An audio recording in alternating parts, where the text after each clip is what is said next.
It's time to go. Time to quench your thirst, to live. Time to shake and make. Time to head back on the road, our way. A freedom feast, fold the mist. It's time to go. It's time to speed up the pulse, intensify the beat. To get together, meet and greet. It's time to go. Time to lift off and cruise. It's showtime. Turn on the lights and hit the stage. To exhale. It's time to go. It's time for legends, a bright era. Time for the skilled to be raw, to make way for the stubborn adventurers, the ones who outline frontiers and narrow the gaps. It's time to go. Time to leave a mark, an exclamation one. Time to roam and ramble on, eyes on fire. Time to stand out and be courage. It's time to inspire.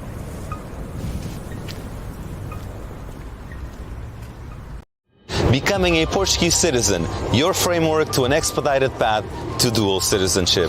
Hi, I'm NPG, and I help Portuguese descendants all over the world with dual citizenship, guiding them along with our network of experts all the way from here in Lisbon to America, without confusing steps and bureaucratic documents. I know, it's very hard to believe. Sign up right here. Let's get this started. Becoming a Portuguese dual citizen. Thank you, Nelson. I appreciate it. Thank you. Good you. morning, everyone. Bon dia. Thank you very much. I appreciate it. Can you imagine yourself here in the center of Lisbon? Who would you bring? Your family, your friends? Imagine the things you could do with your Portuguese dual citizenship. You could use any of the Medicare that Europe has to offer. You could work and study. The cartão cidadão. We call it a very bureaucratic country, and it is. But it has something new. So in America, you need to have an extra social security card. The cartão cidadão has 3 numbers in the back. Once you get your citizenship, the passport is very, very fast. It depends on the timing, but sometimes it could take just a week. Once you have all that in order, then it's very easy to make your kids also citizens, because you have all the documents organized. This is what he's going to do for you. He's going to introduce to you the stress relief of becoming a Portuguese citizen without you having to leave your house. And this is what we need. For the past 20 years, he had the opportunity to serve as an advisor to 4 consul generals of Portugal in the United States. You built a huge credibility within all the communities, I believe. Your interaction with the consulate office, with the government of Portugal, you built that respect. Doing things for the community, working tirelessly together. You're one of the few people that I've always been able to count on. If you say you're going to do something, I know you're going to do it. And if I want something done and I have you do it, I know it's going to get done and done well. This experience of having your citizenship, it's something that is easy. It's not the nightmare you're used to hearing everybody describe, so that you have access to some of these documents, to Portuguese documents that are difficult for you to understand. Is there a significant difference in process for Canadian versus U.S. citizens? The process and the documents they require are the same.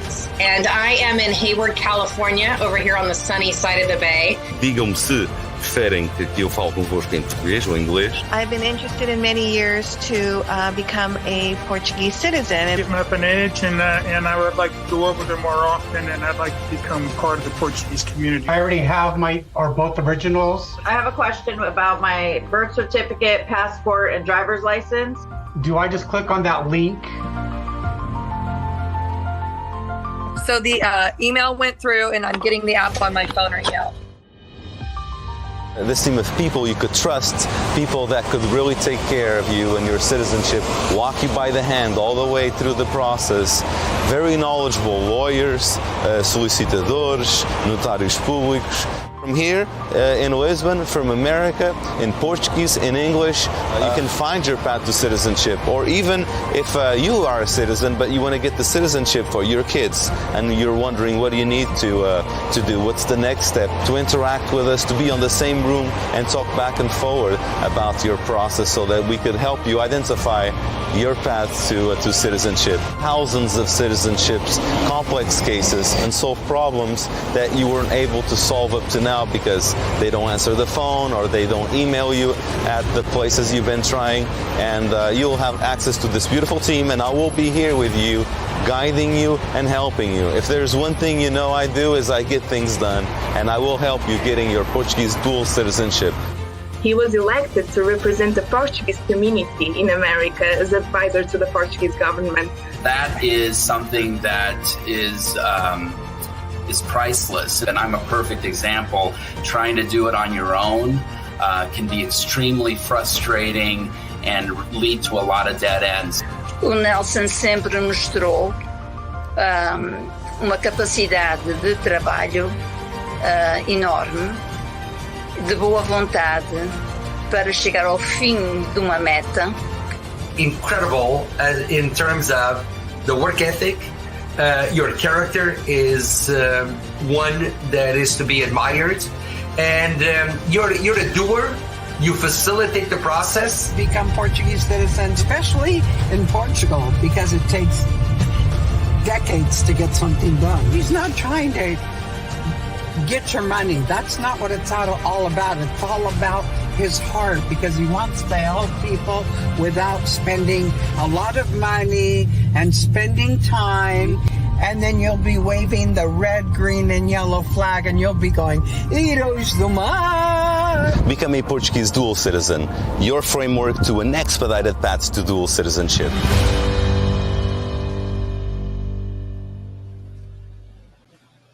Hello everybody, and here we go, and Feliz Dia de Portugal. Olá a todos, thank you so much for joining on this live challenge. Obrigado a todos por celebrarem o Dia de Portugal. Tenho aqui duas bandeiras atrás de mim, que uma delas acabámos de pôr mesmo agora, para haver duas, para termos a certeza que celebra Portugal aqui com força.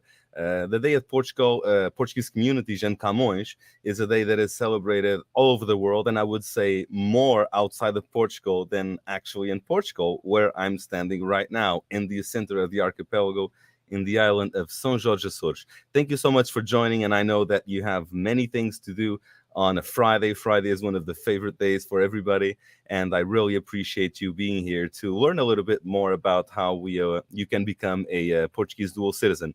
Let me just break down this to you, how this 3-day challenge is going to work. Today we're gonna focus on why you should become a citizen. Then tomorrow we will develop a little bit into how you do it, and on the third day we're gonna get it all together so that you get enough tips to do this on your own, or if you decide then to get us to help you do this. We've been helping many clients, but the goal here is to celebrate the Dia de Portugal, to get you enough tips for you to do this on your own if you'd like, or to decide if you think that we are the right team to work with you. I'm Nelson Pontagarce, NPG, and I have been working with the Portuguese community for many years, and not too long ago I decided to embark on this journey of becoming a Portuguese dual citizen.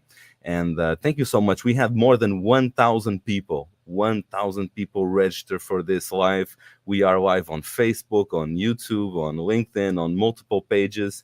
And I know some of you are still joining, so please tell your friends to come in. Please comment down, just hit that comment button, share this live for other people that you think would benefit from this, and comment where are you watching us from. I'm going to go here on my comments tab and see who's with us here, because, you know, when we celebrate Dia de Portugal together, it's just so much better, and becoming Portuguese together is so much better. I have Gina Barbosa here. Miller, Gina, thank you so much for tuning in. And then we have our system here sometimes doesn't identify the photo, but we have here parabéns, felicidades, bonito trabalho. Thank you so much.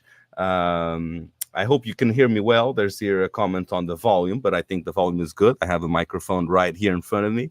But We have Parabéns here. We have no audio. The audio, everybody's hearing. Everybody's hearing. Let me know if you're hearing. Hearing is very important as much as seeing. And Toronto, I see Toronto. Just go to the chat and type. Just type it out. You know where you're watching this from. The Portuguese are in more than 147 countries throughout the world, and our audience is mainly people. We have more than 1,000 people registered for this, and they were mostly from the United States and Canada. And those are the two areas where we focus the most. And California, I would say, number one, and then Ontario, Toronto area, Canada. Thank you, Ontario. I've been there a few times, but I haven't worked in Ontario, so that's really, really impressive on how you are some of the biggest supporters of this. Now, I see hello from Somerset, Massachusetts. I know Somerset. I've been there. I love Massachusetts. California, Ashley, and thank you so much for joining. We have Dottie Grockett from Massachusetts as well. I was talking about California, and I don't see California in the house. San Diego, Elder Pedro. Obrigado, Elder. Thank you for joining. We have Raleigh, Massachusetts. Well, I was talking about Toronto and California, and it seems like Massachusetts is taking the lead.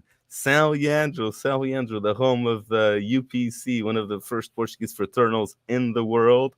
You hear loud and clear. Good. Thank you so much. Thank you so much. I have a very nice microphone right here. It would be very frustrating if you can't hear me.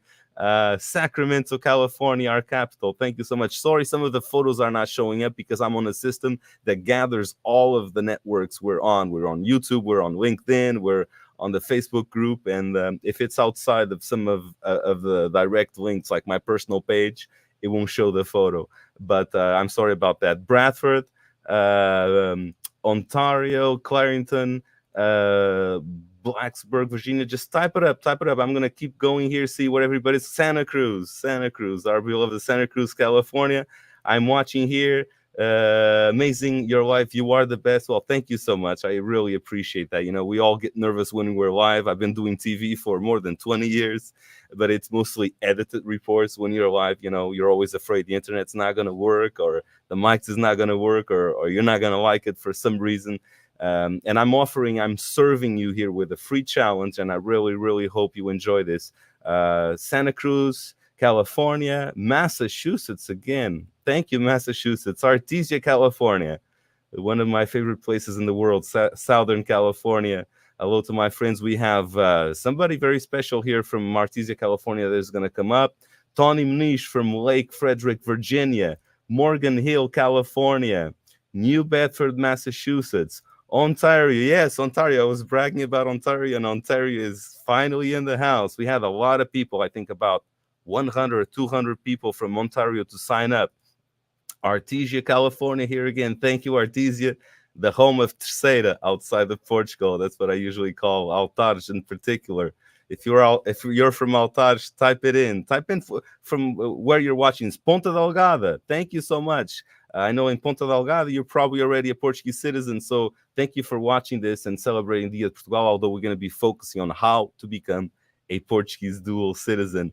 Hi, Nelson. Nadia is an amazing TV host. When I met her, I think she moved on into other things. Watching from Canada. Hi, Nadia. Thank you so much. Tennessee in the house. There's Portuguese all over East Tennessee. John Carvalho from Watsonville is where my parents first went when they migrated to America from São Jorge Jesus. Thank you so much, Watsonville. Senhora Zulmira Carvalho Santos, hello, just logged in. I'm watching you from Texas, Houston. There's a big migration into Florida and Texas. I don't see anybody from Texas here. Hawaii. Hello, Chris. Hello, Chris. Watching from LinkedIn. See, there's different platforms here. LinkedIn seems to show the picture. Thank you, LinkedIn. Like, John, where are you watching from? It doesn't show the picture. Sorry, we're gonna complain to StreamYard here. East Tennessee doesn't show as well. Sorry about that. So just type in where you're watching. Dallas, Texas. Texas is incredible how the Portuguese are mostly in California, number one community in America. Number two, Massachusetts. Number three, I believe, New Jersey, Newark area. and then Florida, Hawaii, other places. But Dallas, Texas, and Florida are growing in internal migration. Here's LinkedIn, San Francisco, our hometown. We're gonna bring here some guests later, some pre-recorded videos that I have as well. I want to make sure I didn't forget any of you, so just type it in where you're watching from, and I'm gonna move right on into what you came here and you signed up for. You didn't sign up here for my shout outs, but I just want to make sure that I acknowledged you, because it's very, very special, very important for me that there's feedback on this movement of becoming a Portuguese citizen, and I really appreciate it. So I'm going to move on here into what you signed up for and what I promised you. I promised you that I was going to give you tips on becoming a Portuguese dual citizen. I will also give you many of the advantages. I will do something that I think is innovative. That is, I'm going to go through what ChatGPT thinks. Not only Nelson Ponta Garça and the world, what they think about why you should become a Portuguese dual citizen, but also ChatGPT already has an opinion. The artificial intelligence has an opinion that I'm going to read to you in a little bit. But before that, I just want to make sure that I cover your interests and what you want to know. So just go to the chat, just blow it up. Go to the chat and type in what would you like to know on this 3-day challenge. What would you like me to address? And I'm going to be here for 3 days, serving you completely free, live for 3 days, every day, 9 a.m. today, tomorrow, and Sunday. And then we might do a bonus on Monday. 1 hour, 1 hour and a half. Let's see how long this takes. It goes fast. We're already like on like a quarter of our time. So I want to make sure that I address the things that you want to know. But before that, I just want to make sure that I address exactly what you want to know. So just comments. Go to the chat box and just get this chat box on fire, okay? And this is something that we been doing here for a while, and I want you to join this movement and to feel free to just ask me whatever you want to know. And we have a legal team, many experts that have been doing this for years, more than 100 years combined of experience on this team, and more than 1,000 cases that they've done, complex or simple. So we'll have an answer for you. And if we don't have it live, we'll make sure to research and get back to you with our network account of legal experts.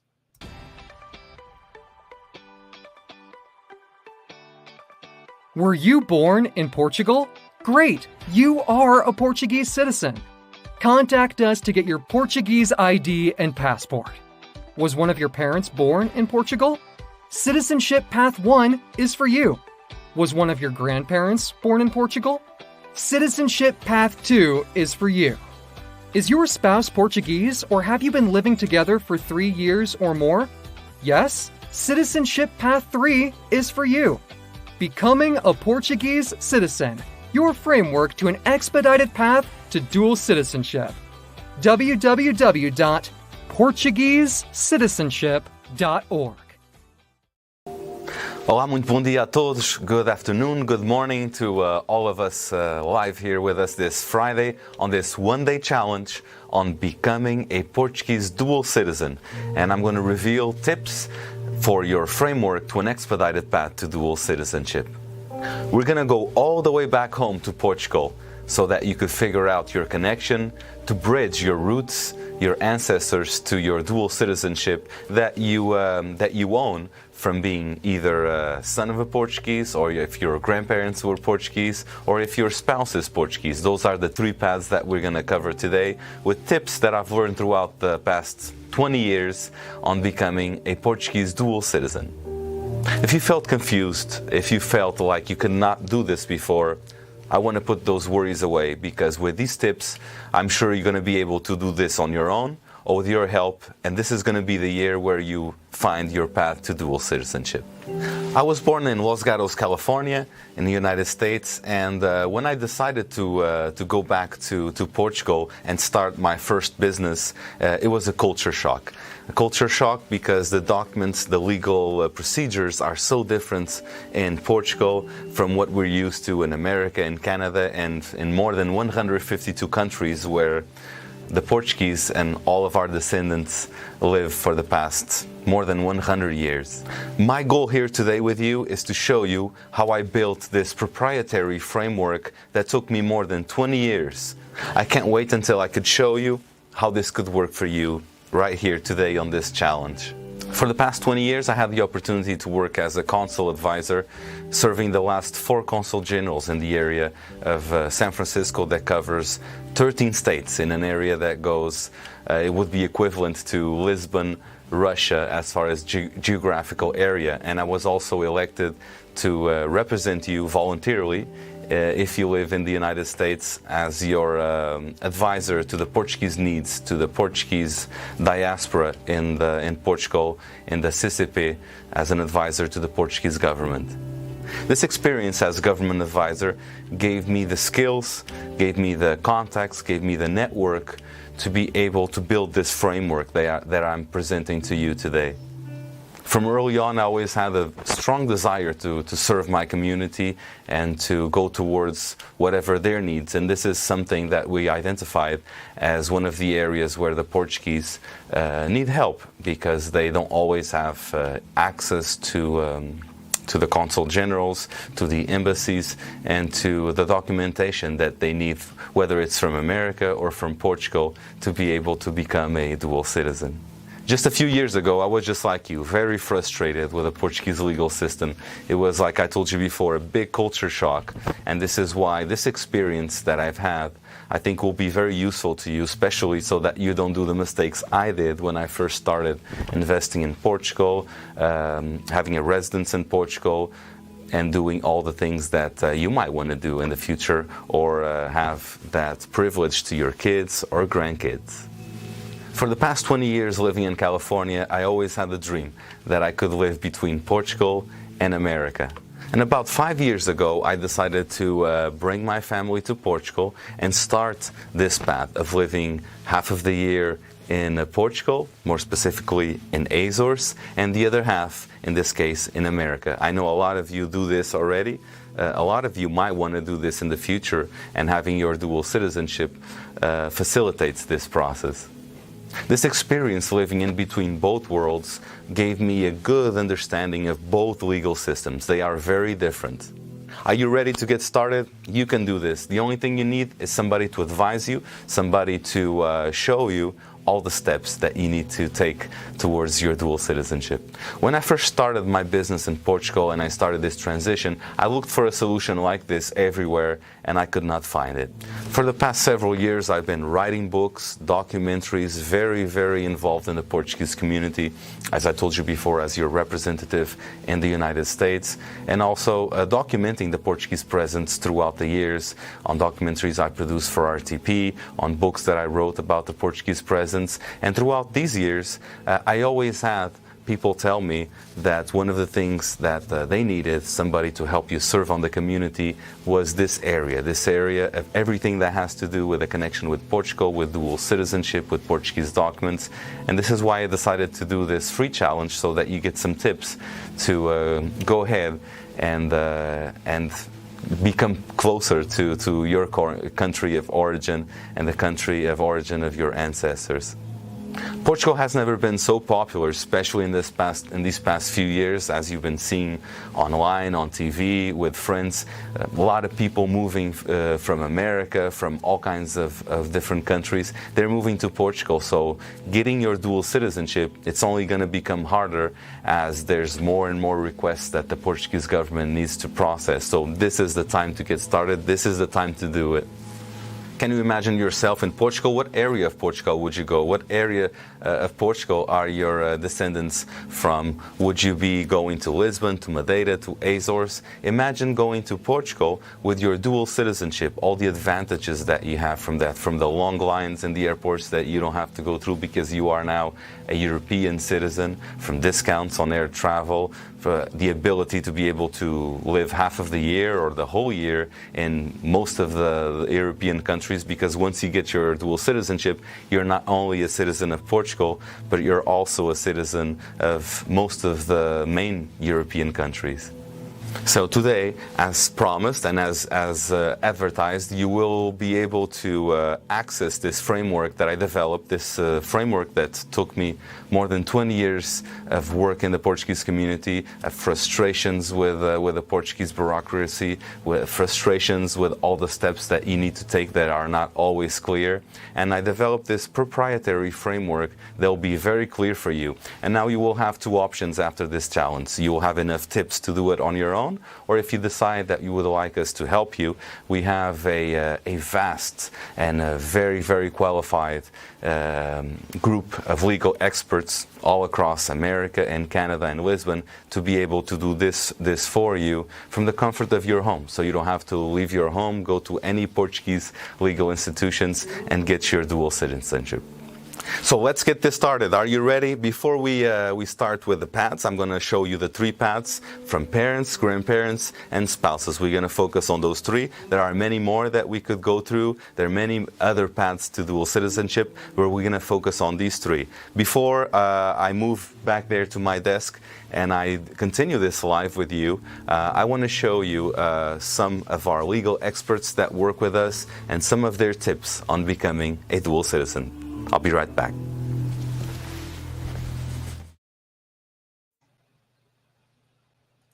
Do you want to become a Portuguese dual citizen? We have created a framework to expedite your path to dual citizenship without long waits and no Portuguese bureaucracy, stopping you from making this dream a reality. This is how it works. Were you born in Portugal? Great. You are a Portuguese citizen. Contact us to get your Portuguese ID and passport. The Portuguese passport is one of the most powerful in the world. Live, work, and travel freely in all 27 EU countries without a visa. Was one of your parents born in Portugal? Citizenship Path 1 is for you. Was one of your grandparents born in Portugal? Citizenship Path 2 is for you. Is your spouse Portuguese and have you been living together for 3 years or more? Citizenship Path 3 is for you. If you hire us and start today, your framework to dual citizenship includes orientation video conference on your preferred platform, login access to our online tool with our framework of steps, instructions, document uploads, legal experts assigned to your path, all Portuguese legal documents including birth certificates, translations, power of attorney, and much more. We pay your Portuguese government application fees.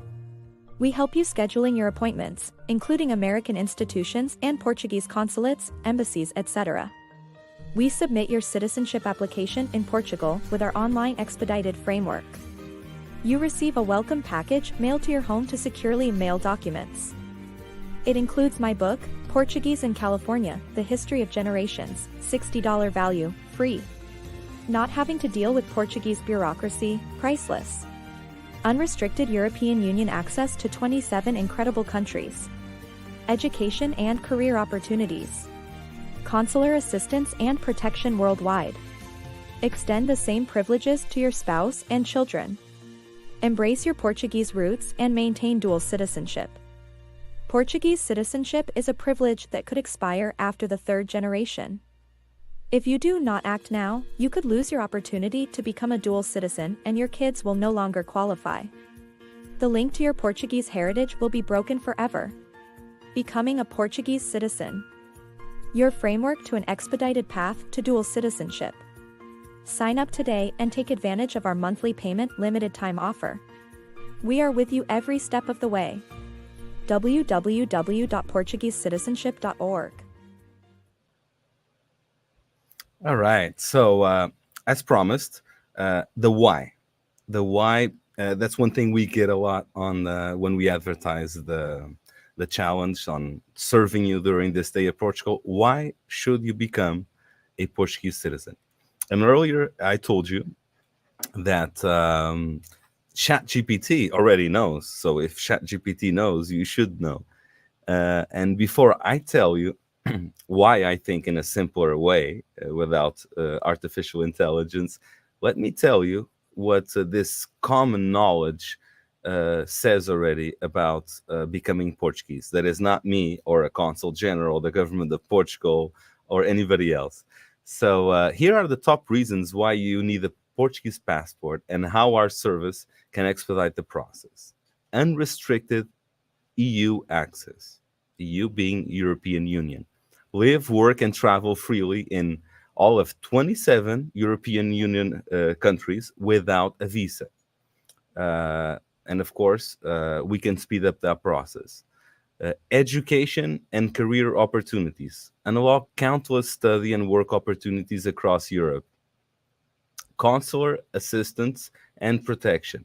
Enjoy assistance and protection worldwide throughout Portuguese embassies and consulates. You know, once you get to a Portuguese consulate or embassy, once you step in there, you're actually protected by Portugal. You're no longer in America or Canada or China or Africa. You're in Portugal. So the consulates have that power and that protection. Dual citizenship and cultural heritage. Embrace your Portuguese roots and maintain dual citizenship. Family benefits. Extend the same benefits and privileges to your spouse and children. You should miss this opportunity for a life-changing opportunity and of unlocking possibilities of investment, of different things for your family.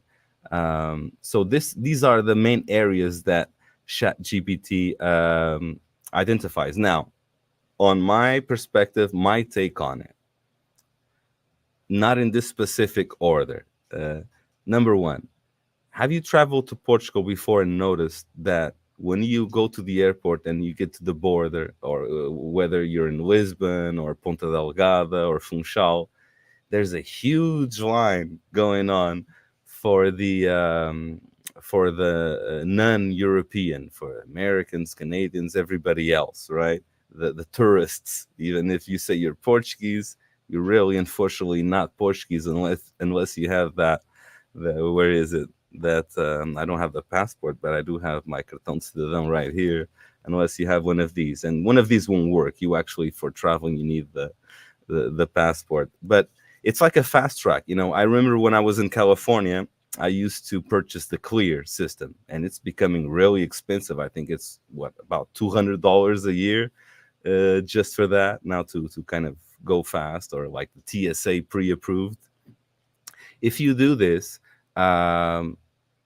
it's always faster to get in. That's just one thing. Probably on top of the list, what I would say is the main reason you should become a Portuguese citizen is that I was just in Hawaii, releasing my book Portuguese in Hawaii after the documentary I did, and I met so many people that love their culture, love their heritage. They eat the malasadas, they play the ukulele, but they can no longer be a Portuguese citizen. Why? Because none of their ancestors did it. So they lost the bond. They lost the legal ability to do it. So I know you say, well, I'm Portuguese still at heart, in my blood, and God bless you. But unless you have your passport and your ID, legally, you are not a Portuguese citizen, unfortunately. And it's a privilege that ends after the grandkids. So let's say, for example, if you didn't do it, and your kids, for example, one day they want to do it, and you're no longer here. Unfortunately, life goes so quick, and when we noticed we're not here any longer, they can no longer do it. So you can only do it up to the grandkids level. Okay, if you have a grandfather or grandmother that was born in Portugal, okay, and it goes by fast. You know, life goes fast. And it seems like as we go through, it just goes faster and faster. And I met so many people that were the real example. And if there's any real example right here, please go to the chat and let me know. I wish I could become Portuguese, but my parents never did it. My grandparents never did it. And although my great great grandparents came from Portugal, I love Portugal. I love the culture. I love the music, the food, but I can no longer become a Portuguese dual citizen. So that's kind of the rush and the hurry of doing it, because you might not care right now, but I have so many examples I could give you of people that the parents and the grandparents, they went to America or Canada or wherever else. I think our audience is mostly American Canada right now. Uh, and they wanted to assimilate. They wanted to be successful. But then what happened was that uh, the other generations, the grandkids or now the kids, they've heard of Portugal or Ronaldo or Marisa, or they came visit, or they saw how Portugal is becoming so popular, one of the number one destinations in the world right now for tourism. We're almost invaded by tourists at this point as June and July comes along. And now it's becoming very cool to become Portuguese. I remember Portugal and I remember Azores was when it wasn't that cool. You know, I always thought Portugal and Azores and this really small island where I'm talking to you from, São Jorge Açores, was great and it was cool and it was awesome. But it wasn't always like that. And especially our ancestors had to kind of hide that to integrate, to be successful. And they learned the language in America, in Canada, and they kind of forgot a little bit about the Portuguese roots.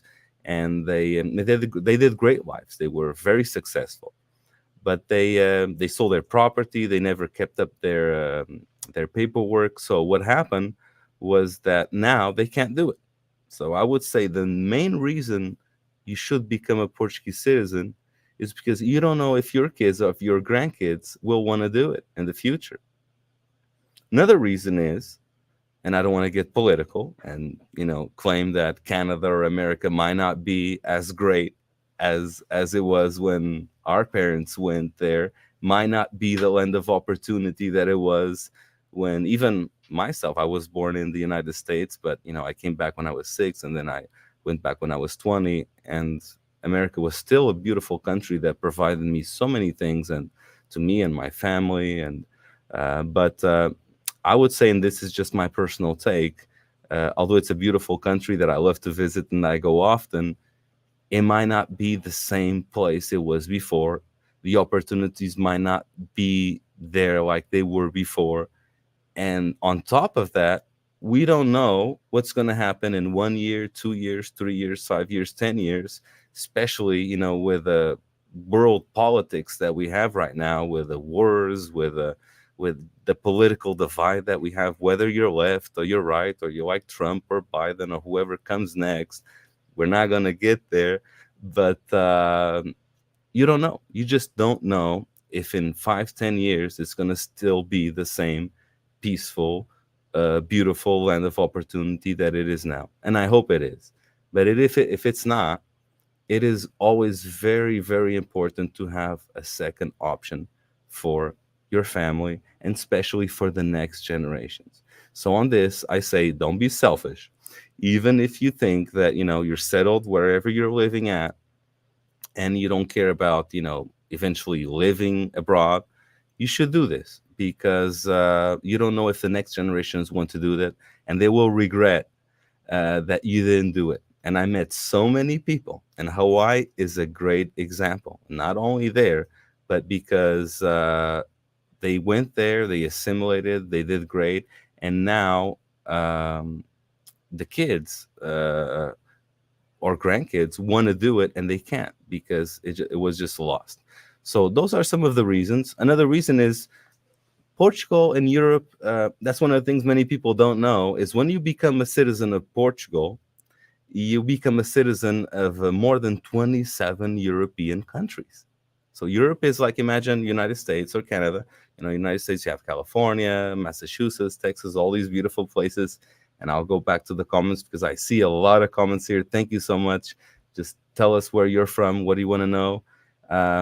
but those states in Europe is the same. So it's almost like it's like all these states. We have Portugal, Spain, France, Italy, Greece, and so on. 27 plus countries that once you get that passport, you become a citizen of all those countries. And what does that mean? That means that you could work, you could study, you could have medical care. And we all know that for college, for example, you probably, if you let me know in the chat if you have kids and you're paying more than $50,000 a year for college education on the MITs, on the Stanfords, on the Berkeleys of the world, or 100,000 or 200,000 sometimes. I know many friends that ended up their college education with $500,000 in debt. Well, that doesn't happen in Europe. And of course, America still has, and Canada, some of the top-rated universities in the world, and a lot of people in Europe go to America to study and pay that money. But I was a student of Universidade Nova de Lisboa, and I had a great education. And I remember back when I was there in 2000, I don't think I spent more than $1,000 a year in propinas, and we thought it was too much. The main cost was, of course, housing and food and books and things like that. But actually, the propina was very cheap. So for education, for Medicare, let me give you an example. We just purchased for our family a health insurance for me, Matthias, and Kathy. That will be here in a little bit because Kathy is the one that does a lot of the back end work. I'm more of the face, and then she will be with you every step of the way on this if you decide to work with us on citizenship. We got insurance for our small family with access to top-notch, beautiful facilities, amazing doctors all across the nation, all across Portugal, for about $100 a month. It was like, I think it was about $1,200 for the whole year. So $1,200 of private health insurance, if you're self-employed or if you don't have insurance through your work, I think that might not even cover a month. And let me tell you, I had Kaiser back in America. I don't know if any of you have Kaiser in Canada. There's probably others. I never have insurance in Canada or went to the doctor in Canada. But it's a beautiful system. They don't have the valet parking that Kaiser does, but brand new facilities, amazing, incredible doctors. So I went through education, I went through medicine, healthcare. I went through the political divide that in Portugal, although we're not doing very well politically right now, we seem to have a new government every year or every other year. But I feel, at least that's my opinion, we're not as divided. Some people vote right now. We have a socialist party. Others, Portugal is a very left country, so we have the socialists. Then the PSDs, that would be the Democrats. We don't really have a right-wing party other than Chega. CDS kind of disappeared a little bit of the map.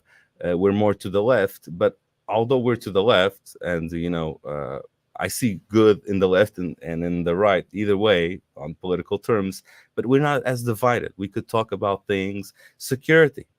You look at every time I check my email and I get a newsletter, that's one very unfortunate thing from America, and I think in Canada that's happening a little bit too, is like mass shooting here, mass shooting there.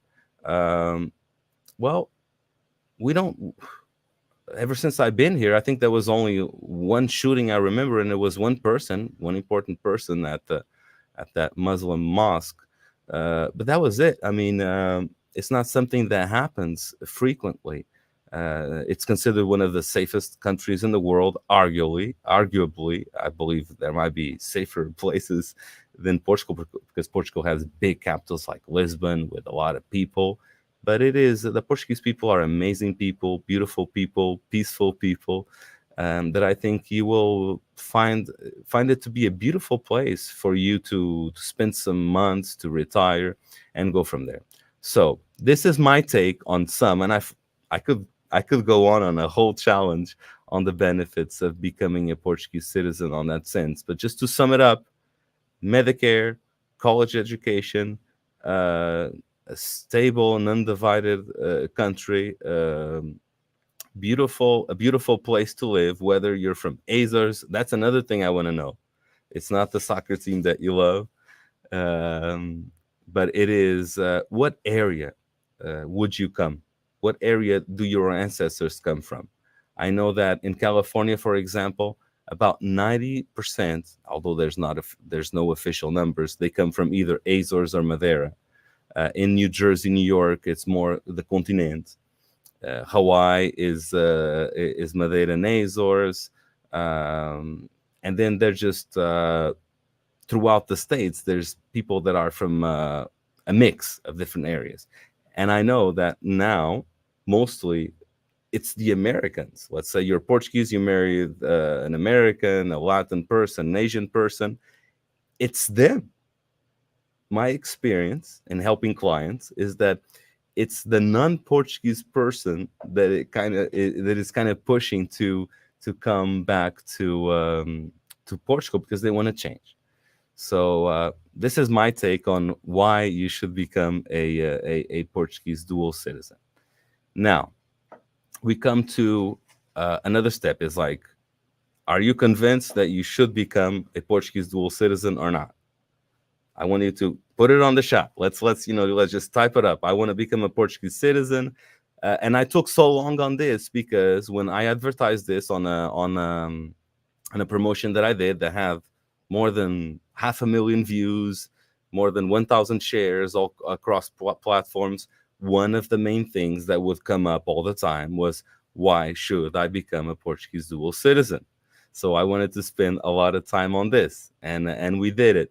And maybe you heard this and you're still not convinced. And if you're not convinced, well, this might not be for you. That's fine. But this was my take, ChatGPT take on it, and also statistics that are real. That are just not opinions. They're facts. Now, what I want to do here with you is start giving you some insights on how you do this. And I'm going to go through the comments. Ooh, we have many comments here. Let me just kind of get a feel of what we have here before we go on. So just comment, go on that chat box and comment. I have here, my grandkids are encouraging me. I'm the last generation with bonds. Yes. Even if you don't have any plans, Dottie Grocott. And I love that. I would read your name and never think you have anything Portuguese from your name.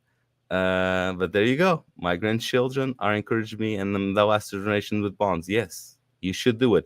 And the thing is, when you do through grandkids, it becomes harder. You need to do a Portuguese language test. There's the FBI test. There's the Portuguese letter of connection.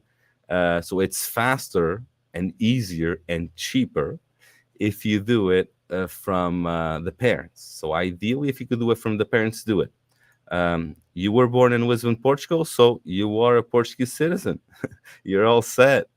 My grandchildren, yes, so Rives Ponta Delgada. Man, Ponta Delgada and São Miguel is getting a lot of visibility with Rabo Peixe. Who watched the Rabo Peixe Netflix documentary? It was awesome. My father from Atrás-os-Montes and my mom from São Miguel. Awesome. So you would qualify from parents, which is easy. But the thing is, are you a Portuguese citizen? Are your kids Portuguese citizens? I want to become a Portuguese citizen. Let's do it. Sadly, here's an example from Chris. Sadly, too far back for me to be able to do it. Now, Chris, I wish I could do it. Maybe we could do this on the next live. I could bring you up and give your testimonial to those not sure if they want to do it. What happens when the other generations don't do it? Because you're the perfect example. Sadly, too far back for me to be able to do it. That's you could still do it through Golden Visa, I guess, ended recently. You could do it through a D visa and other ways we don't focus on, but still possible. It's harder. It takes about 5 years. Yes, that's what I want to see. Formerly from São Vicente Ferreira, internally from Provençal, Lisboa Mafra. My grandparents are from Pico. I'm right across from Pico, and today was a beautiful day. We could see the whole beautiful mountain, the tallest mountain in the country. Beautiful place. I have many good friends there. My family's from São Jorge. Obrigado, abraço. We might be cousins. My family's from Terceira, Pico, Azores. I'm 31, already looking to retire in São Miguel. The lifestyle is so different than Canada. Yeah, no, a lot of people we've been talking to that are kind of tired of just the fast pace of other places and want more mellow things.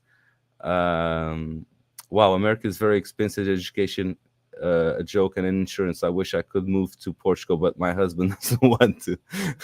Well, just bring your husband over, show him what it is, with no commitment, and then maybe you'll change his mind, but yeah, it's education is crazy expensive. There's no way I'm gonna pay $100,000 a year, $500,000 for my kids to go to university that only God knows what they learn over there. I work for Kaiser. I was me and my family, we were in Kaiser for many years. We loved it. I thought when I came to Portugal, I was like, I'm gonna miss Kaiser a lot. And there's Kuf, and there's other places that are incredible. The only thing they don't have is the valet parking, but everything else is great, because if you don't have private insurance in Portugal, they still take you. That's one of the big differences. You could just walk in any hospital, and there's this myth, if you travel and if you get injured here in Portugal, that they don't take you. No, they do. They do. You could go to any hospital. The thing is, the public hospitals have long waits.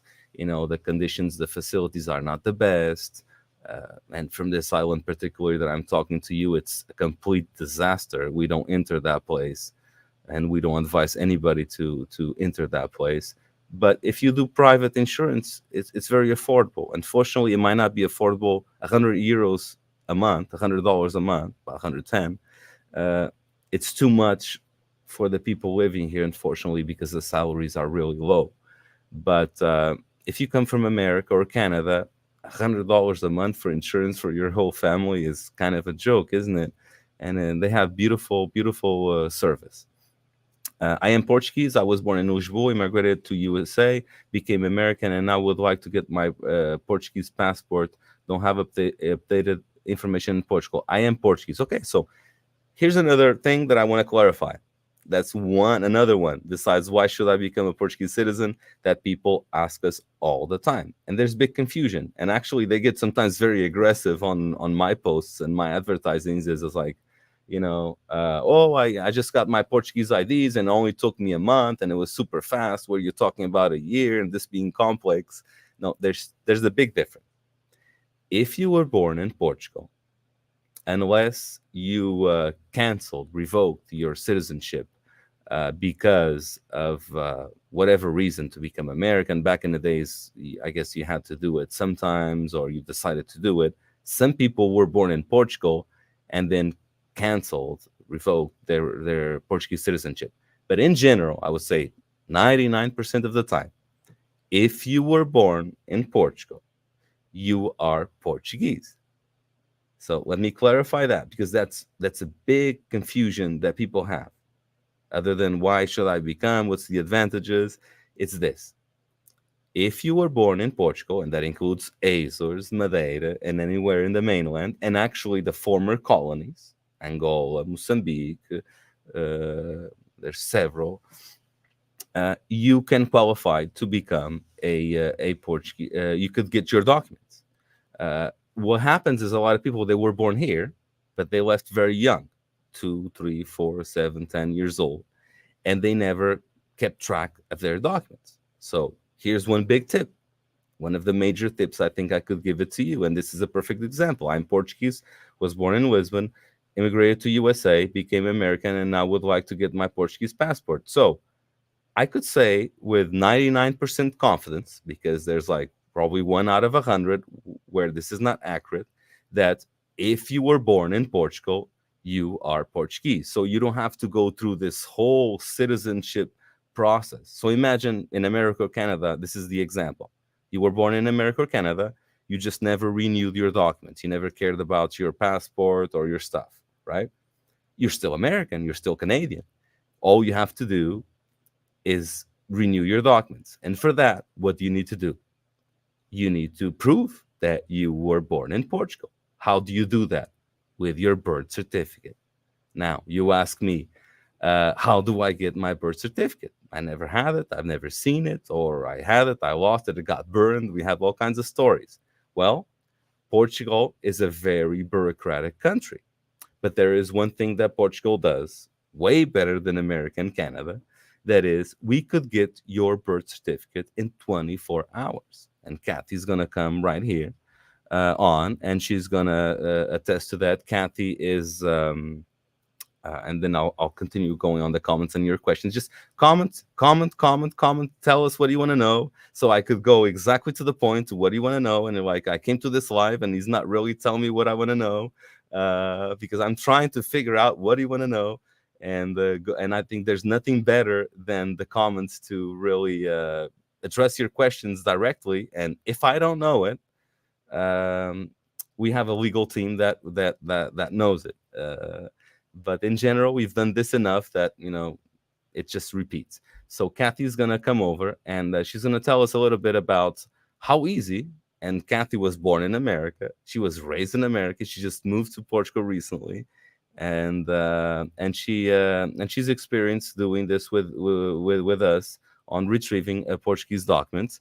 Hi, Kathy. We just got to unmute you right here.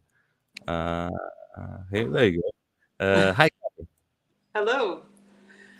So getting a birth certificate here is fairly easy.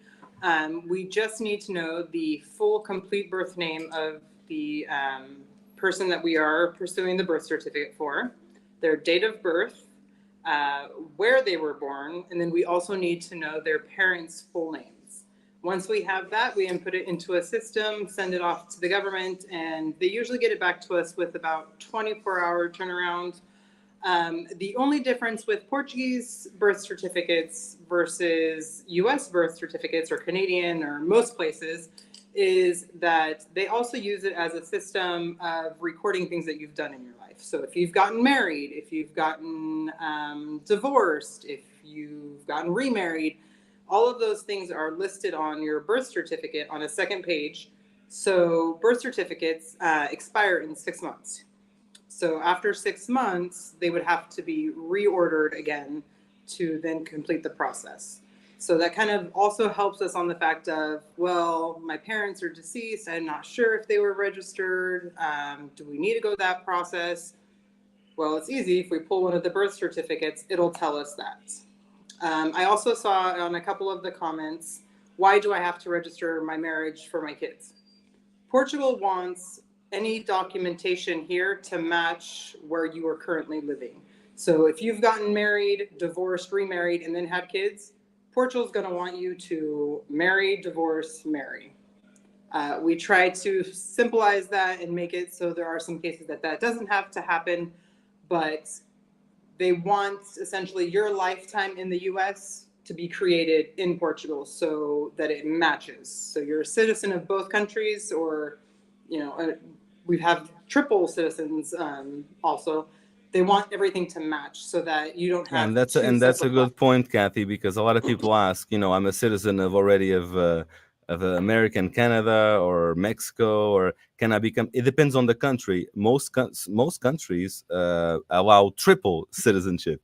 Go ahead, and that's a good point on the marriage registration. That's a whole other point. Yes. That gets people really, really confused and upset sometimes. It's like, why do I need to register my parents' marriage? Because technically, anything that happens in real life needs to happen in paperwork, and we know Portugal loves their paperwork.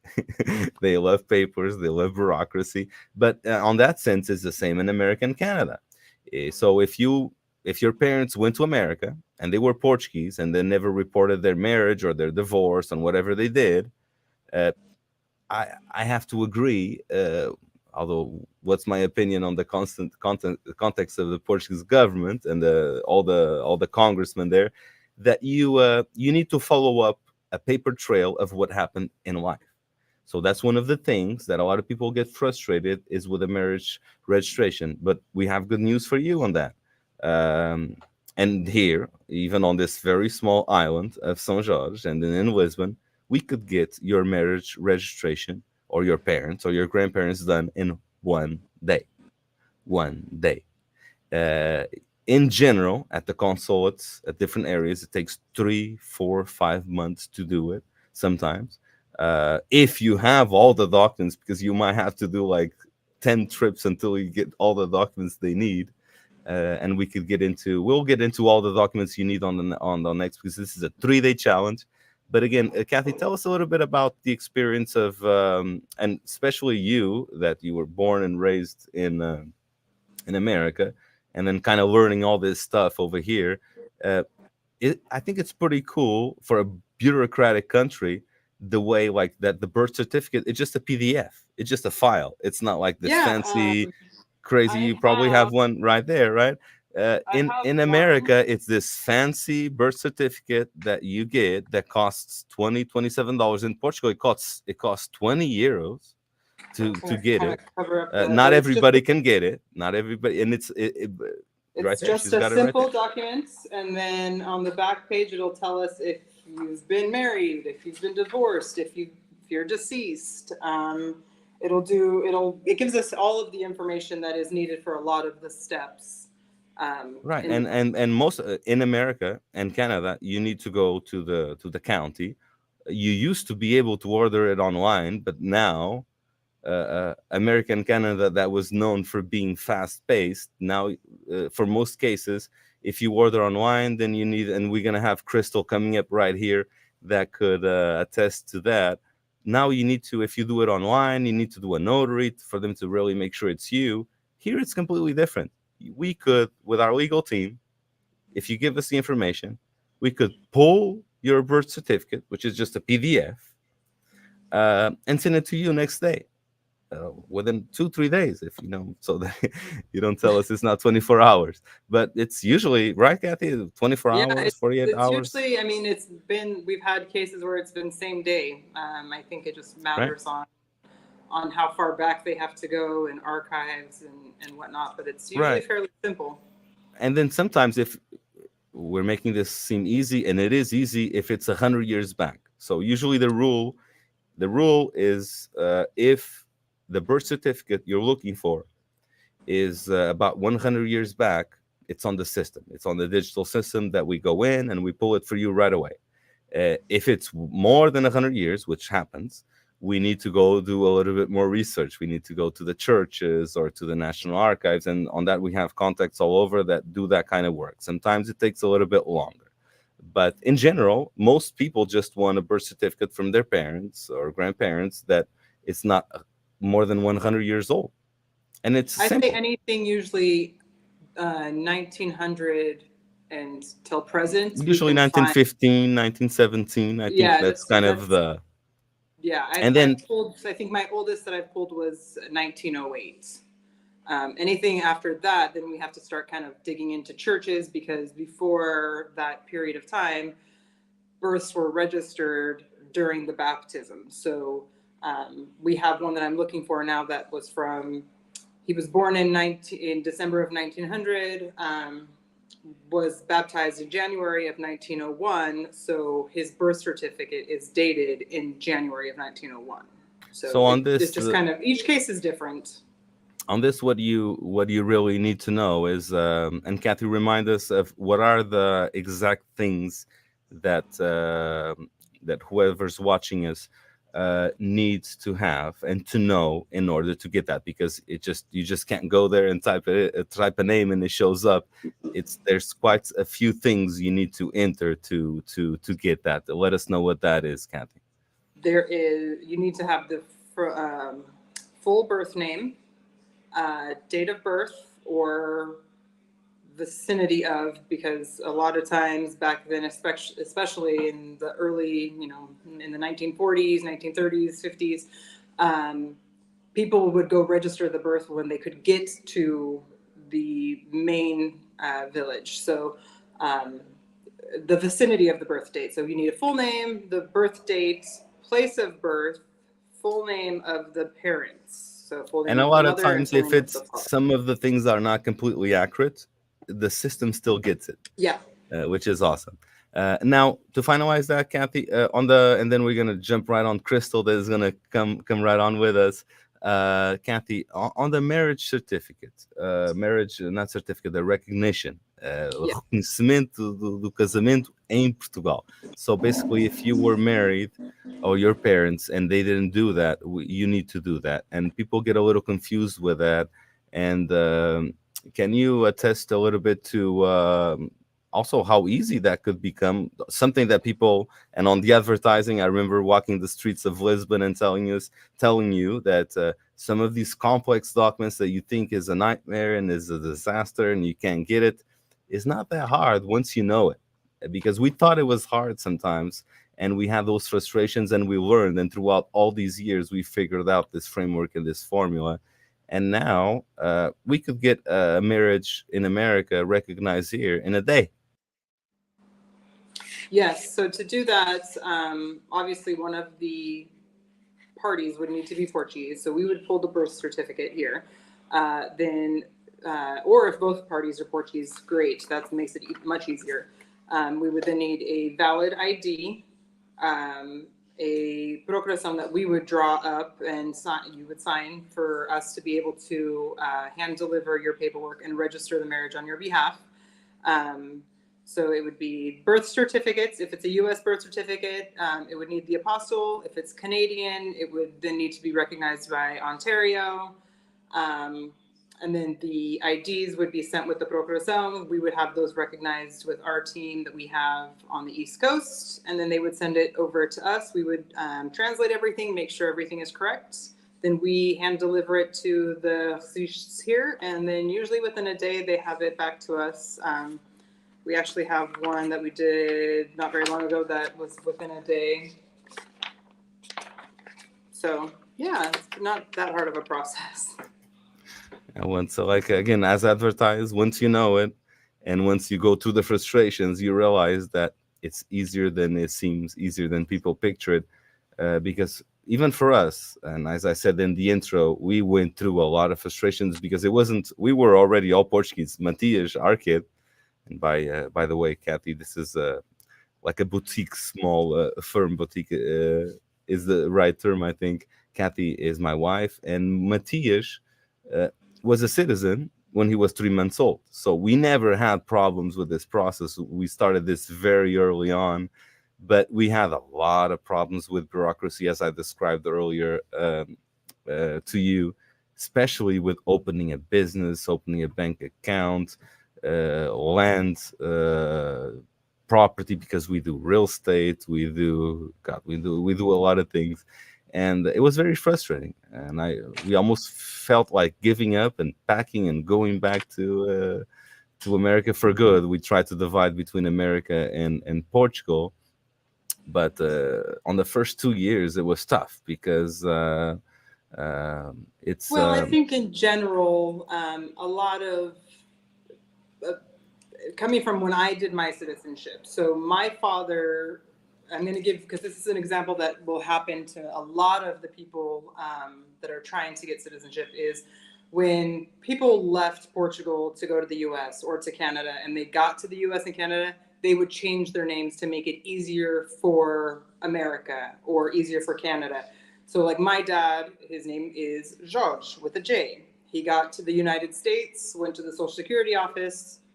They decided that his name didn't need to have a J, it needed to be George with a G. They just went there, typed it into the little computer, backspace the J. He went on his merry way, and he is now known in the United States as George.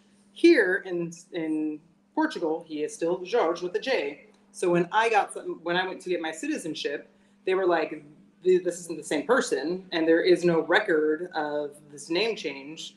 So, I mean, then a lot of people would have just backed off and been like, okay, well, I can't do it. But now that we've kind of got the steps down, we just needed to know that we had to explain the process, have it notarized. So, I mean, there's lots of different, it's case by case, and it can get very frustrating very fast, and people can give up. had that been something that I had submitted to the consulate or to Portugal myself, it probably would have just sat under a pile until someone decided that they wanted to look at it, or they would have never looked at it and I'd still be waiting for my citizenship. So, I mean, there's just lots of examples like that, where you might be faced with something that seems impossible, but we are here to help you facilitate finding the answers for those issues and take that stress off of you. Well, I think that was a great specific testament of how things work. Now, let's move on to your comments because we want to make sure we're still on target with you on the things you want to know, the things you want to hear. We covered a little bit about how to get birth certificates, why become Portuguese, the whole marriage equivalency here. And by the way, that's one thing that we didn't address there, but we'll get there in the future is if your parents or grandparents got divorced, that's the only thing in Portugal. In America or Canada, you could just go in and file the divorce. In Portugal, unfortunately, a divorce needs to be filed mandatory by a lawyer.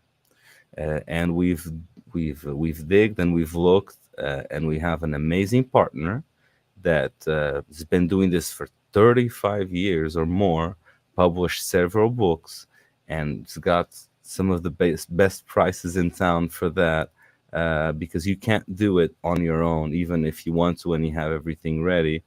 And I'm going to introduce you here to Nelson Trezo. This is a pre-recorded message. He's going to be joining us in the next few days. He goes to New Jersey. Anybody from New Jersey, New York, East Coast in the town, type in the chat, please. You probably know him. He's been in New Jersey for so long.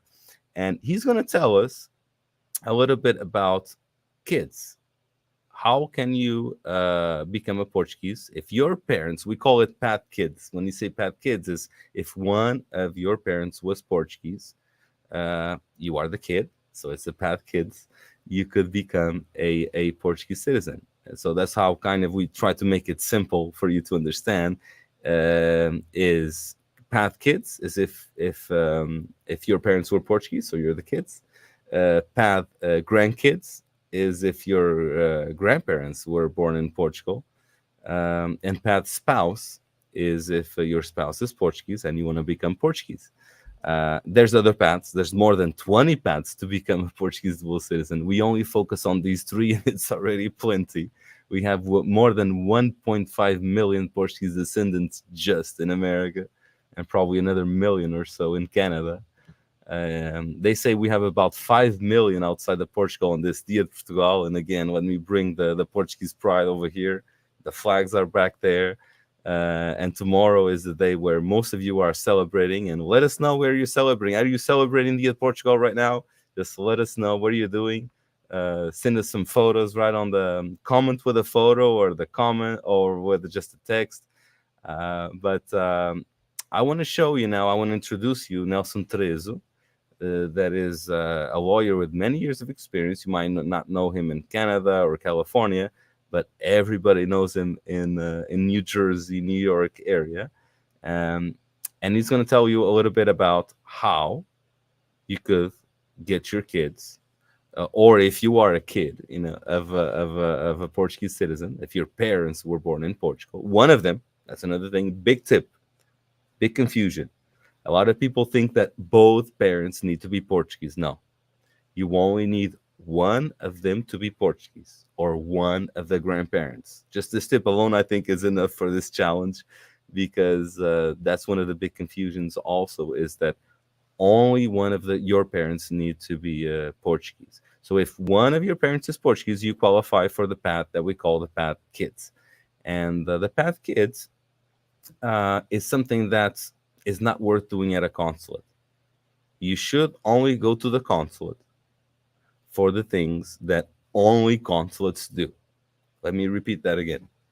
You should only go, this is my opinion, but I am very confident on this opinion after working with 4 consul generals for 16 years and being their advisor. and different ones from different areas, different personalities, and they kept me as an advisor for some reason, I guess. But you should only go there if it's something that only the consulate does, right? So the example of that is biometrics, right?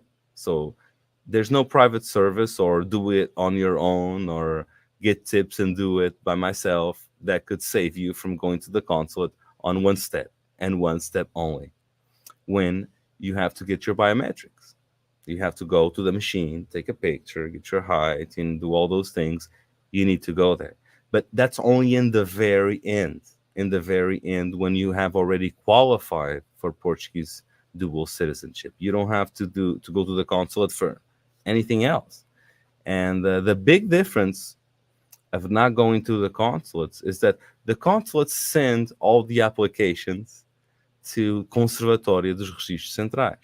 Conservatório dos Registros Centrais is a place in Lisbon that should be one of the most innovative, beautiful facilities that serves Portuguese worldwide, but it is not. It is a very outdated building with very few employees that do their best. They do their best. They do what they can. They are awesome for the conditions they have. But the leadership throughout the years, no matter if it's whatever government, they never gave them conditions. It is a mess. It is a disaster. Within the business, we call it the black hole, where things go and disappear, never show up, pile up. And that's why if you could qualify from the path kids, never go to the Conservatório dos Registros Centrais. Never have your stuff sent through the consulates. Never, ever. Why? Because it takes forever. There are some paths that need to go through there. It's mandatory. There's no way around it. I hope we could advocate the Portuguese government to change that, to kind of make life easier for those employees that work at the Conservatório dos Registros Centrais that get stuck with all that stuff. Because I don't blame them. I blame the leadership. And I blame the Secretary of State, the Portuguese communities. I do. They should do something about it. They should do something about the consulates. If they love Portugal, they go all over. I know the Socialist Party right now from Portugal is in Toronto. Other parties from PSD or whatever parties. I'm not advocating or doing a political campaign here, but they go to the diaspora and they want you to invest in Portugal. They want you to become Portuguese, but then they don't give you the conditions. They don't give enough employees to the consulates. That's why you complain, well, nobody answers the phone. Yeah, forget calling any consulate and expecting they will answer your phone. If there's a consulate that answers the phone, type right here, consul X and country X answers the phone, because they should be praised. Most consulates don't answer the phone. And they don't answer the phone not because they're just stubborn Portuguese that think they're better than others because they're in power. It's just because they don't have enough staff. And the staff on these consulates, they're very underpaid, very underpaid. They do very well. So this is not a message for and a criticism to the employees. They do the best they can. It's from the leadership. So don't go to the consulates unless it's something that only the consulates can do. Okay? And the only thing that the consulates have to do, and it's mandatory, is your biometrics. It's when you take the picture and you get your ID in the end. But to qualify throughout this process, you don't need to leave your home. And here's Nelson Terezo, that's been doing this for 35 years, much longer than I have, and he's part of our team explaining you and reinforcing this message. I work with a certain Conservatório do Registro Civil. They work relatively fast. I would say it takes like from 1 month to 3 months. But if I go to a Conservatório Centrais, it's going to take forever. So it's not an option. The Conservatório Centrais, that's the last resort, we should go to the Conservatório of Registro Civil that has legal power to do so. I named a few: Coimbra, Évora, Ponta Delgada, but there are more: Alcobaça, there are more, over 25, 30 probably that take care of the Portuguese citizenship application. 2-3 months. I had a case that took only 2 weeks. It all depends, and it all depends how many applications they have there. It all depends, but it's a lot quicker, that's for sure, than it is in the conservatórios centrais. All right, so this is a testament from Nelson Tres that's been doing this for, as he says, longer than he wished for. He's a published author, incredible, known. Let us know if you know Nelson Tres on the chat from New Jersey, New York. Show him some love. I know he hasn't not been to California and to Toronto much, but he is a very well-known person on that area, very respected. A lot of people ask too, is like, is this a scam? Is this a fraud? Guys, come on. We're serving you here for 3 days for free. And as you could see, you could join us backstage. Last opportunity, because we're already way past the time of our live. We announced 1 hour. It's been 1 hour 20. We're going to wrap up this live here very soon. This is real. This is real. Real people. You could check our backgrounds, our resumes, our Facebooks, our LinkedIns. We're here to serve you for 3 days, giving you tips if you want to do it on your own. And if not, if you want services, we're giving you different leads on different things. And let me give you an example before we wrap up of somebody that is a community leader, amazing woman from California. If you know Angela Simões from Palcas, let us know. She's going to tell us if there's somebody that knows, that has contacts in Portugal, that's been working with ambassadors, with consul generals, with the community for years and years and years, and still have problems when it went to her family and to doing her citizenship. It was her. Okay? Somebody that's been connected to Palcas, Portuguese National Organization Leadership Council of the United States of America, with lobbies of congressmen, of consul generals, of ambassadors, have problems becoming a Portuguese citizen. Don't come tell me on the Facebook advertisings that this is easy and that it's simple and this is a scam and that no, this could be easy with a framework that after 20 years we understood, but it's the reason we're doing this live, for you to understand the mistakes we did in the past, the network of contacts that we have that could help you for free or paid.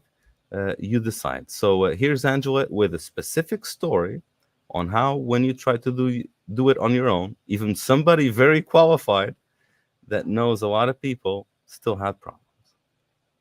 All right, so I'm third generation Portuguese American and born and raised in California. My parents were born here. My grandparents, all of my grandparents were born here, but we're still 100% Portuguese. And yeah, we've been involved in the Portuguese community my whole life. Before I could walk, I was on a float. And then I marched in the parades. I was part of Luso. I was part of a folklore group. And I'm also part of the Portuguese Museum in Portugal in San Jose. And also, for the past 20 years, been very involved in PALCAS, the national organization. And then that's all in my free time. On my day job is I'm a public relations consultant. So I've been doing that for 23 years. As far as the citizenship goes, so my husband is a citizen because his parents were citizens. And so it was very easy for him to get it. And then he subsequently made our daughter a citizen, and that was quite easy. But for me, I was going to try and go through the grandparent route where it could skip a generation. So if my grandmother became a citizen, then I could and not have to worry about my mom.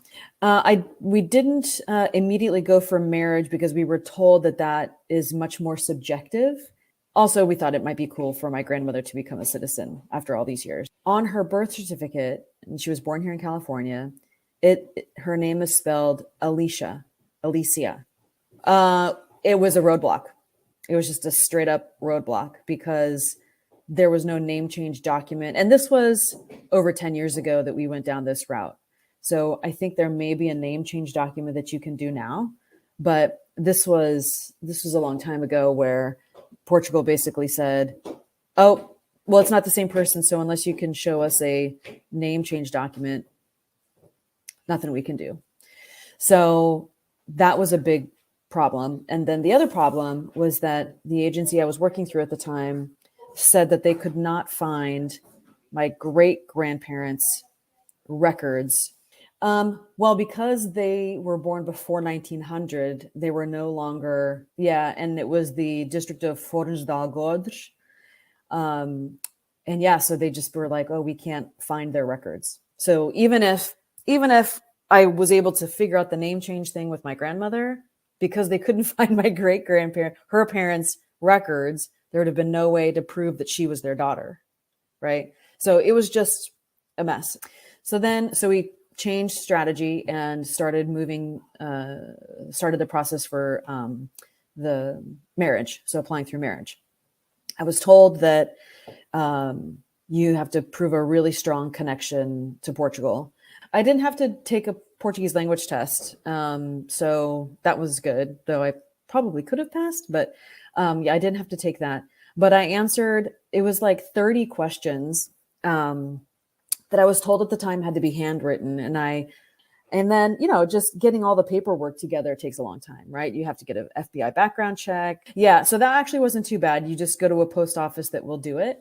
And you take your fingerprints and they submit them. The process is very simple. And what else? Oh, and then the other thing was you have to make sure that you print out the application on the A4 size paper, because otherwise they won't accept it if it's the wrong size paper. And because it's through marriage, you're supposed to submit directly to Portugal. So I sent my stuff directly to Portugal, waited a year, hadn't heard anything. I didn't get an email or anything saying your application has been received or anything like that. So it was about another 6 months, and my husband happened to be going to Portugal. And I asked him, hey, if you have some time, can you go by the registry and just see if they have my application? So it was a good thing that he went, because the guy looked it up. Oh, yeah, I see it here. Well, next week, a letter's going to go out to tell her that she has an incomplete application. My husband says, you have 24 hours to fax me a new application signed, and then you have to FedEx it over. So we did that. And so that was the last step in the process. That was about a year ago. Yeah. So next time I see a comment on Facebook that is like, "Wow, this is just very easy. We did it in no time." I always refer you to this story, and it could become easy on sometimes, and I'm glad sometimes it's easy, but it's not always easy. Not always easy. And we're about to wrap up the first day of the challenge. We will be here again tomorrow, same time, 9 a.m. California, 12 East Coast, 4 p.m. Azores, 5 Lisbon. We have more than 1,000 people sign up for this in multiple platforms. We're live in like 12 right now, and I'm just gonna do, before I end, a quick zoom through the comments to make sure we address the things you want to know. And I also have Crystal. Before you wrap up, Crystal, she's been waiting here on backstage, and busy in California, Los Angeles, California. And she was going to be here with us in the beginning, but then we went different ways. Crystal, why do you never, I think you never cared about Portuguese citizenship before. You love the Portuguese culture. You've been always very Portuguese. Your family is very Portuguese, very influential in Artesia, Los Angeles, and always very connected. But I don't think becoming a Portuguese was anything that growing up, it's something you thought of. Why is this something that you're considering now? Yeah, no, definitely. Growing up, I never really thought about it. But now, I have kids, that they love the Portuguese culture, and they want to be more involved in the community. I have a daughter now who's 13, and the opportunity for her to be able to study abroad and do that easily and seamlessly without, having to go through, all the hoops and everything has made it so that this is something that I want to do now. I want to get started. I want to get that process started. And you and Kathy have been amazing in being able to help me get that started. And I know I need a lot of guidance. I don't know where to start. I don't know what to do. I don't know, what I need. So the fact that you guys will be there with me every step of the way, I know that I'm confident that this will get done, and it'll get done quickly, and I'm not going to do anything wrong or slow down the process because of it. And it's funny because on the many times we were in Artesia, I remember you saying, I want to do this, but I have no idea where to start. And I remember pulling out our phone, which is something that we're going to show on the second day of the challenge, tomorrow, 9 a.m. California, 12 Eastern time. We will show some more details on how this works. I showed you the actual platform on the phone. I could pull it out right now.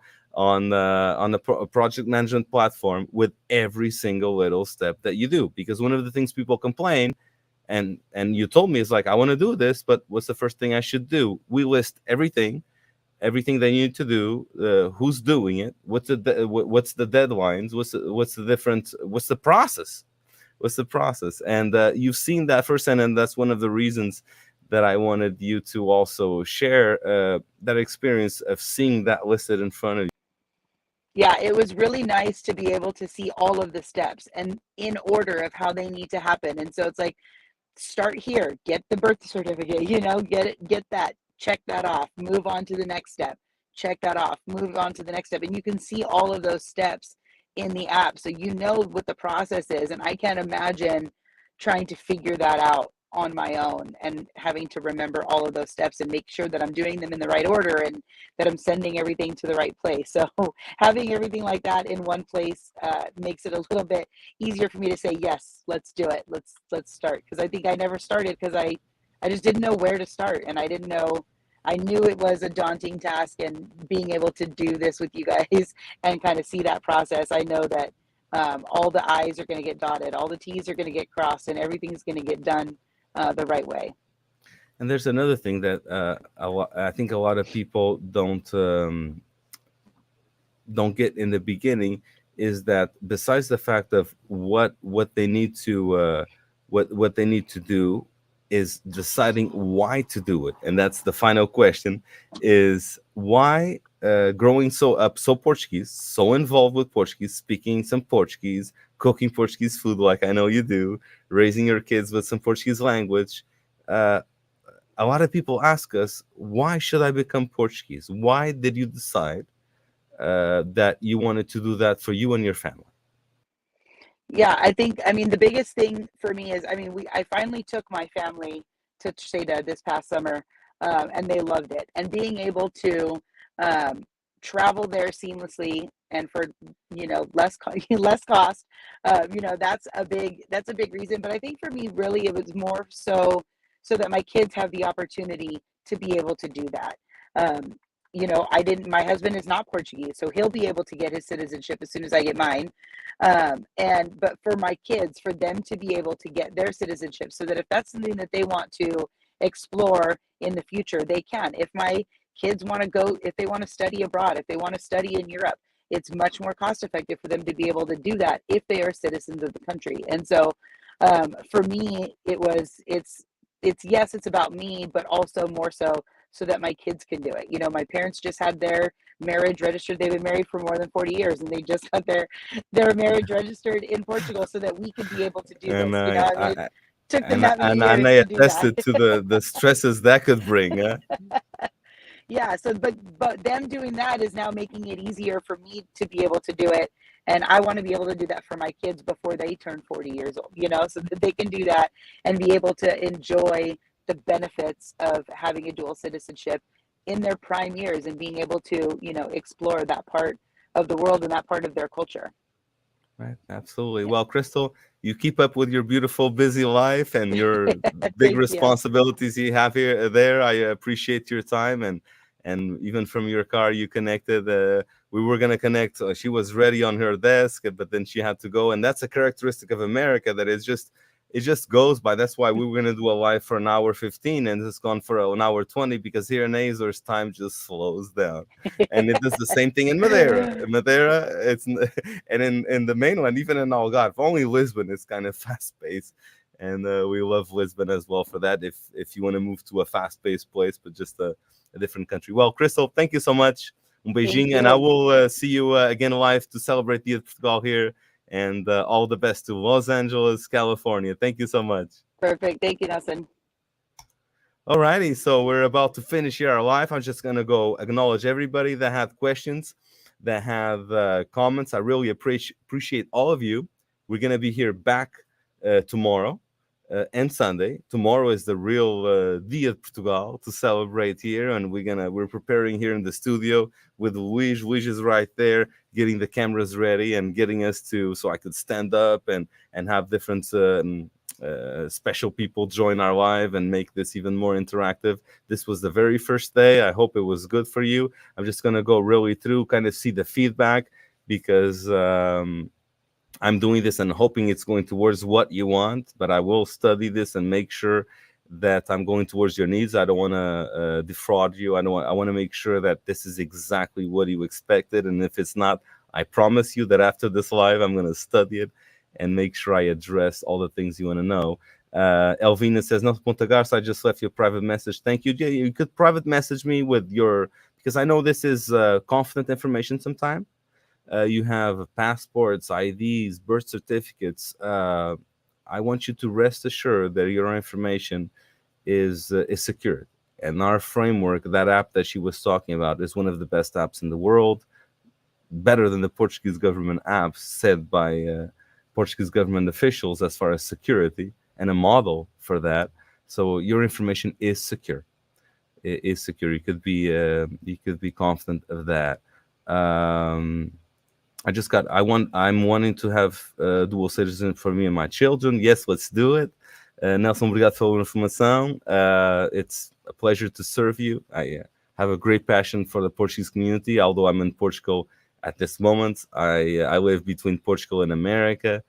I love this bridge that I do. Thank you, and see you tomorrow. Yes, let's join tomorrow. If there's something I haven't done today, there's 2 more days of this challenge. This was one part, the why become Portuguese, some of the main questions, and then we'll get more into details of the things that you need to do.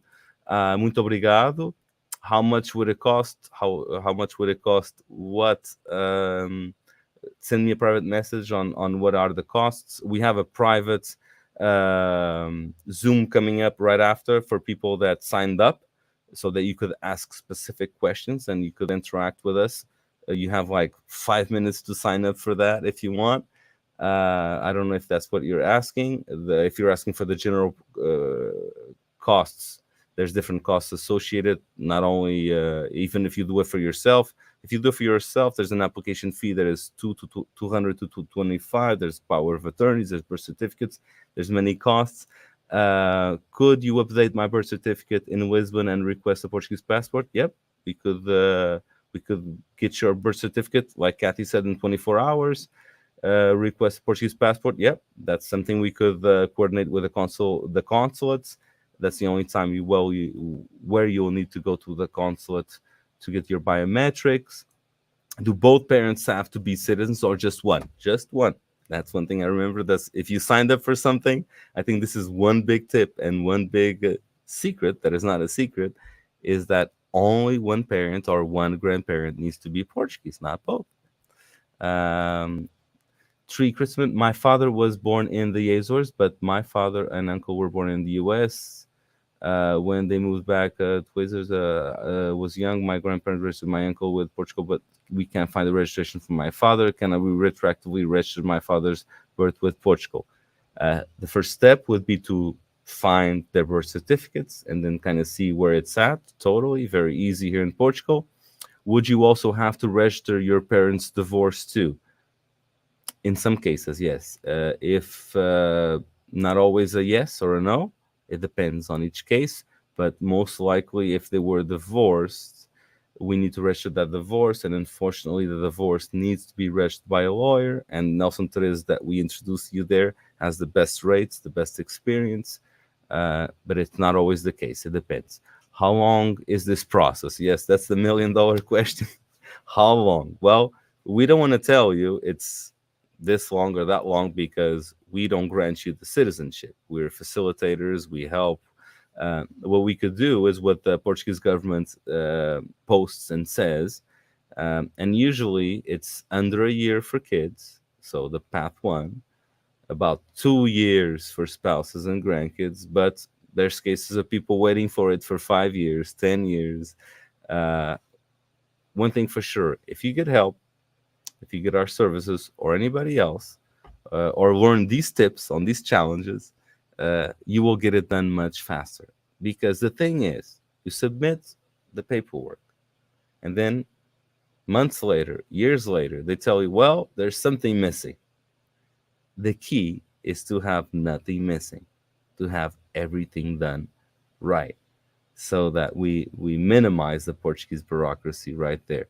So the average time, like Nelson Teresa said himself, he's been doing this for 30, 40 years. He's been able to do paths through the kids in 3 months, 4 months, 5 months, but it's not a guarantee. We just had a client that did it in 5 months, and he's going to be coming up here to share his story. But it doesn't mean you could do it in 5 months. It depends. It also depends on how fast you could get your side of the equation also done, gathering documents. And then spouses and grandkids is what takes longer. I have both of my parents' Portuguese passports. What would I do next? Send us a private message. If you have all that information, should be easy. You should qualify through parents to from kids path, which is the best path, the fastest path, the most affordable. I will be in Pico Azers this summer, and I'm planning to file for dual citizenship. Would you recommend this? Absolutely. I spent almost 1 hour of the life telling you how I think you should really do this. If it's not for you, for your kids or grandkids, absolutely. And if you're here, you could do a lot of those things yourself, or figure out also what are the challenges. Anna, thank you for tuning in. So if my mother gave up her Portuguese citizenship, can I still gain citizenship from her? We would have to see. Is your father Portuguese? Gave up Portuguese citizenship in what way? So what I would advise is that we pull out with her information, we go into the system, and we figure out exactly where it's standing with the Portuguese system right there. I have dual citizenship and want to get citizenship for my wife and daughter. I think that's great. I think you should do it, Elder.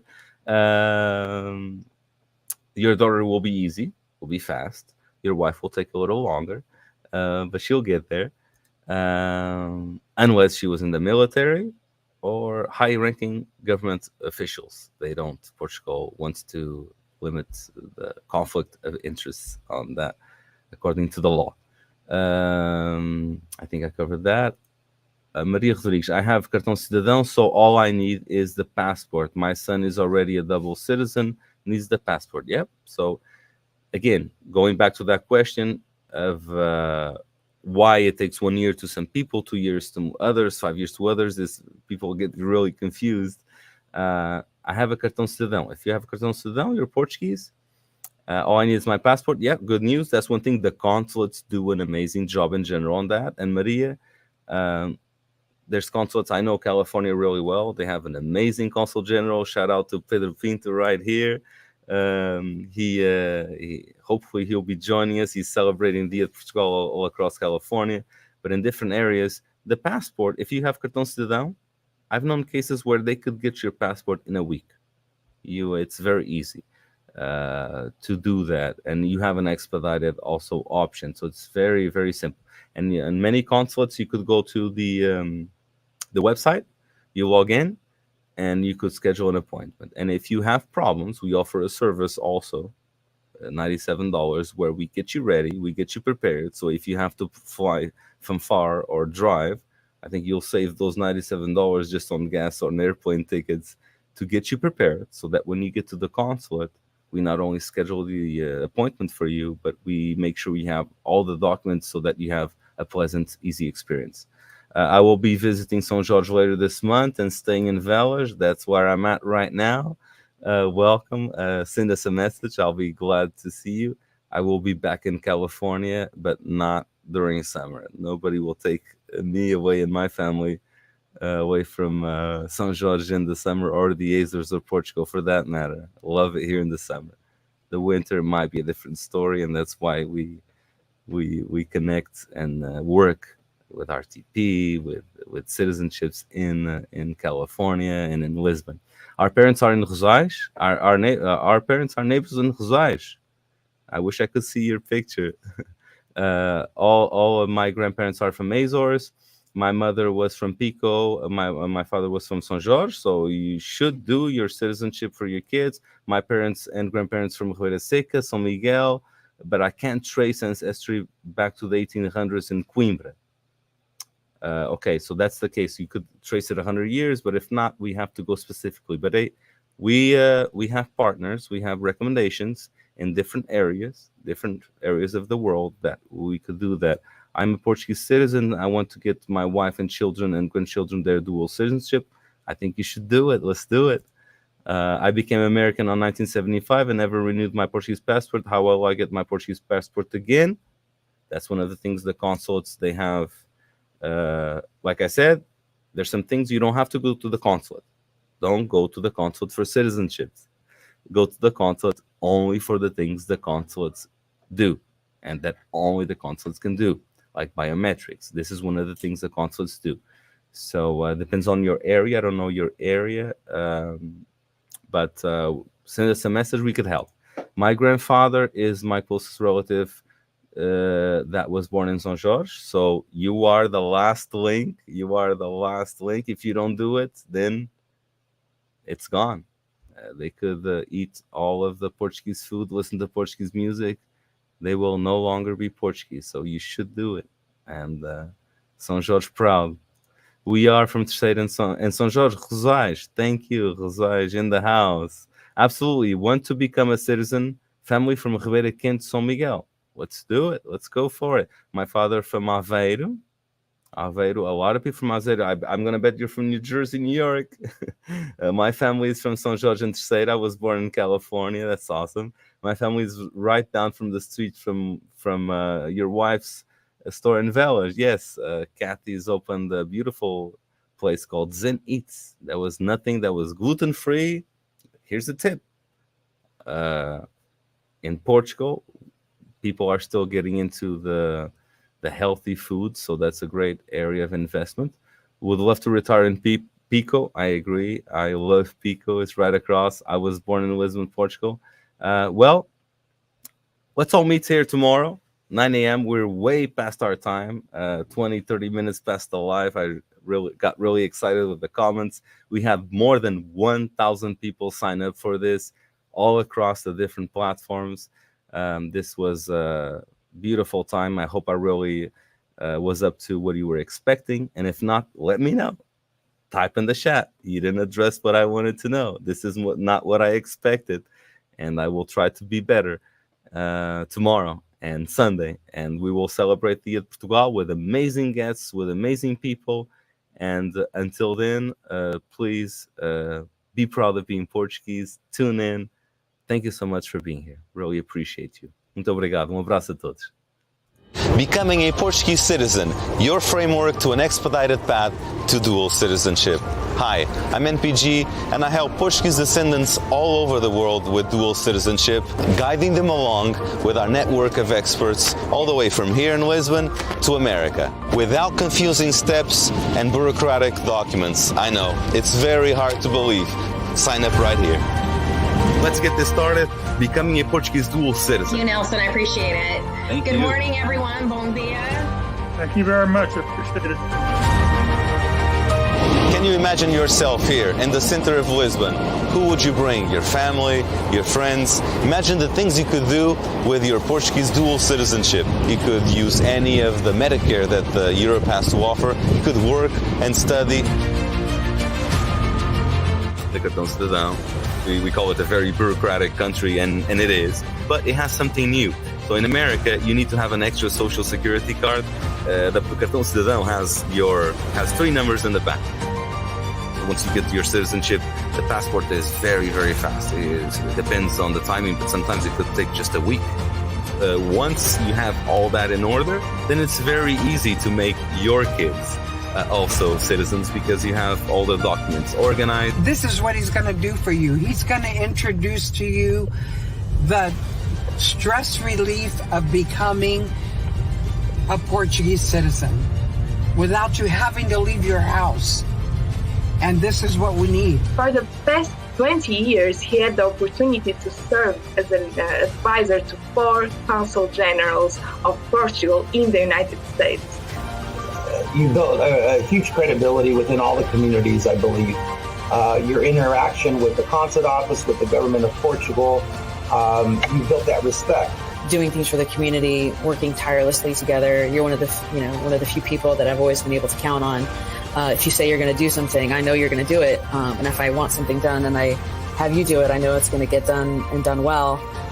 This experience of having your citizenship, it's something that is easy. It's not the nightmare you're used to hearing everybody describe, so that you have access to some of these documents, to Portuguese documents that are difficult for you to understand. Is there a significant difference in process for Canadian versus U.S. citizens? The process and the documents they require are the same.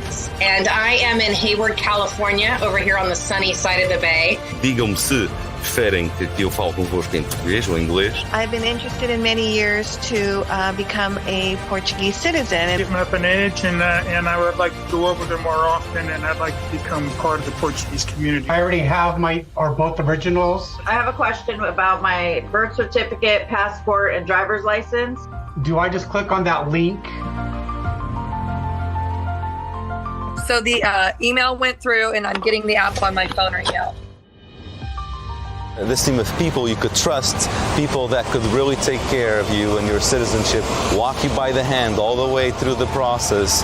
Very knowledgeable lawyers, solicitadores, notários públicos. From here in Lisbon, from America, in Portuguese, in English, you can find your path to citizenship. Or even if you are a citizen, but you want to get the citizenship for your kids, and you're wondering what do you need to do, what's the next step, to interact with us, to be on the same room and talk back and forward about your process so that we could help you identify your path to citizenship. Thousands of citizenships, complex cases, and solve problems that you weren't able to solve up to now because they don't answer the phone or they don't email you at the places you've been trying. And you'll have access to this beautiful team, and I will be here with you, guiding you and helping you. If there's one thing you know I do is I get things done, and I will help you getting your Portuguese dual citizenship. He was elected to represent the Portuguese community in America as advisor to the Portuguese government.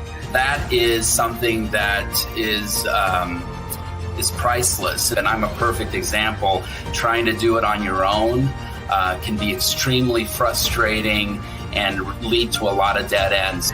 O Nelson sempre mostrou uma capacidade de trabalho enorme, de boa vontade para chegar ao fim de uma meta. Incredible in terms of the work ethic. Your character is one that is to be admired, and you're a doer. You facilitate the process. Become Portuguese citizens, especially in Portugal, because it takes decades to get something done. He's not trying to get your money. That's not what it's all about. It's all about his heart, because he wants to help people without spending a lot of money and spending time. And then you'll be waving the red, green, and yellow flag, and you'll be going, Heroes do Mar! Become a Portuguese dual citizen, your framework to an expedited path to dual citizenship.